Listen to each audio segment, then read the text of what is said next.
നമ്മുടെ രവി ദൈവം അദ്ദേഹമടക്കമുള്ള യുക്തിവാദികളുടെ സ്വഭാവം മറ്റുള്ള ജനങ്ങളോട് പറയുന്നുണ്ട്. ഒന്ന് കേൾക്കി. നിങ്ങൾക്ക് ഒരാളെ സഹായിക്കാൻ യാതൊരു താല്പര്യവും ഇല്ലെങ്കിൽ നിങ്ങൾക്ക് പറയാവുന്ന ഒരു കാര്യമാണ് ദൈവം നിങ്ങളെ സഹായിക്കട്ടെ. കാര്യം സപ്പോസ് നിങ്ങളുടെ ഒരാളുടെ 10 രൂപ ചോദിക്കുകയാണ്, നിങ്ങൾ 10 രൂപ കൊടുക്കുന്നില്ല, കുറച്ച് ഗോഡ് ബ്ലസ് യു എന്ന് പറഞ്ഞാൽ എന്താ കാര്യം? ഈ പ്രാർത്ഥന എന്ന് പറയുന്ന സാധനം എന്ന് പറഞ്ഞാൽ അത്ര വ്യർത്ഥമായ സാധനമാണ്. ഒരാളോട് നിങ്ങൾക്ക് യാതൊരു താല്പര്യമില്ലെന്ന് കാണിക്കുന്നതിന്റെ ഒരു തെളിവ് കൂടിയാണത്. ഉദാഹരണമായിട്ട് ഒരു നഴ്സറി പഠിക്കുന്ന കുട്ടി അമ്മയുടെ അടുത്ത് വന്ന് പറയുന്നു, അമ്മേ എൻ്റെ കിരൺ പറഞ്ഞു അവന് പെൻസിൽ ഒന്ന് കൊടുക്കണം എന്ന് പറഞ്ഞു. പരീക്ഷയ്ക്ക് അവൻ്റെ പെൻസിൽ ഇല്ല എന്ന് പറഞ്ഞു. എന്നിട്ട് അമ്മ പറയും, പെൻസിലൊന്നും അവന് കൊടുക്കണ്ട, അവന് പെൻസിൽ കൊണ്ടുവന്നൂടെ, പിന്നെ നീ എന്തോ വെച്ച് എഴുതും, നിനക്ക് പെൻസിലില്ല അവൻ തരുമോ?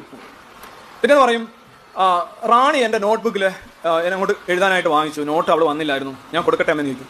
ഞാൻ എൻ്റെ കാര്യമൊന്നുമില്ല, നിനക്ക് അങ്ങനെ പഠിക്കാൻ പറ്റും, ആ ദിവസം നിനക്ക് നോട്ട്സ് ഉണ്ടാവത്തില്ലല്ലോ, നീ അങ്ങനെ പഠിക്കും, അവൾ വേറെ പോയി പഠിക്കണം, അവൾ വന്നില്ല, അവളെ കുഴപ്പമില്ലേ.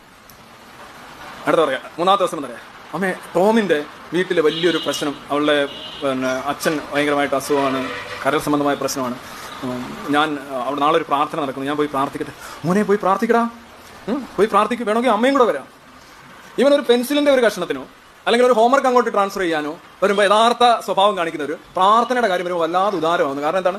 അതുകൊണ്ട് വലിയ ചെലവില്ലല്ലോ. സാറേ, ഇത് നിങ്ങളെക്കുറിച്ചാണ് പറഞ്ഞത് എങ്കിൽ ഒന്നിരിക്കെ സത്യമായിരിക്കാം, നമുക്കറിയില്ലല്ലോ നിങ്ങളുടെ സ്വഭാവം എന്താണ് എന്ന്. അതേ സമയത്ത് എല്ലാവരും ഇങ്ങനെയാണ് എന്ന് നിങ്ങൾ എങ്ങനെയാ പറയല്? നിങ്ങൾ എല്ലാവരുടെ ജീവിതം നിങ്ങൾ പഠിച്ചിട്ടുണ്ടോ?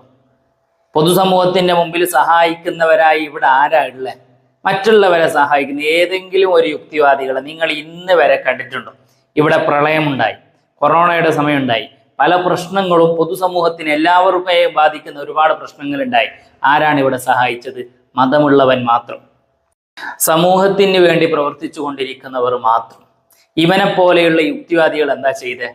അവർ ഒരു വീഡിയോയുടെ മുമ്പിൽ വന്നുകൊണ്ട് മറ്റുള്ളവരെ സഹായിക്കുന്നവരെ പോലും തമാശയാക്കുന്ന രൂപത്തിലായിരുന്നു ഇവരുടെ പ്രതികരണങ്ങൾ. എന്നിട്ട് ഇപ്പൊ പറയാണ് 2 രൂപയുടെ ഒരു പെൻസിൽ കൊടുക്കാൻ പറഞ്ഞാൽ അത് കൊടുക്കൂല. ആര്? ഇയാളെ, അല്ലാണ്ട് പൊതുസമൂഹമല്ല, മറ്റുള്ളവരല്ല. പിന്നെ രണ്ടാമത് അദ്ദേഹം പറഞ്ഞ കാര്യം പ്രാർത്ഥനയുമായി ബന്ധപ്പെട്ട വിഷയമാണ്. നമുക്ക് യാതൊരു ബന്ധവുമില്ലാത്ത വിഷയങ്ങൾ, നമുക്ക് കഴിയാത്ത കാര്യങ്ങളാണ് നമ്മൾ പ്രാർത്ഥിക്കാൻ വേണ്ടി പറയാം. അതങ്ങനെ തന്നെയല്ലേ വേണ്ടത്? നമുക്കൊരു കാര്യം ചെയ്തു കൊടുക്കാൻ കഴിയുമെങ്കിൽ, ഒരു 50 രൂപ വേറെ ഒരാൾക്ക് കൊടുക്കാൻ പറ്റുമെങ്കിൽ അതങ്ങ് കൊടുക്കും. അതേ സമയത്ത് 50,000 രൂപയാണ് ചോദിച്ചത്, 50,000ന്റെ ചെലവാണ് വേറൊരാൾക്ക് ഉള്ളത് എങ്കിൽ നിങ്ങളത് പടച്ചോൻ കാക്കട്ടെ എന്ന് പറയും. അത് സ്വാഭാവികമല്ലേ? ഇല്ലാത്ത സാധനങ്ങൾ എങ്ങനെയാണ് സാറേ ഉണ്ടാക്കി കൊടുക്കുക? ഉള്ളത് പോലും കൊടുക്കുന്നതിനെ തടയുന്ന നിങ്ങൾ എന്തിനാണ് അങ്ങനെ കൊടുക്കുന്നത്? നമ്മൾ ഉണ്ടാക്കിയ പണം കൊണ്ട് നമ്മൾ സ്വന്തമാണ് ജീവിക്കേണ്ടത് എന്ന് പറയുന്ന നിങ്ങൾ, മതമുള്ളത് കൊണ്ട് മാത്രം നന്മ ചെയ്ത് ജീവിക്കുന്ന ഒരുപാട് ജനങ്ങളുണ്ട് ഇവിടെ. അവരെ കുറിച്ച് ഇങ്ങനെ വന്നുകൊണ്ട് തൊള്ളക്ക്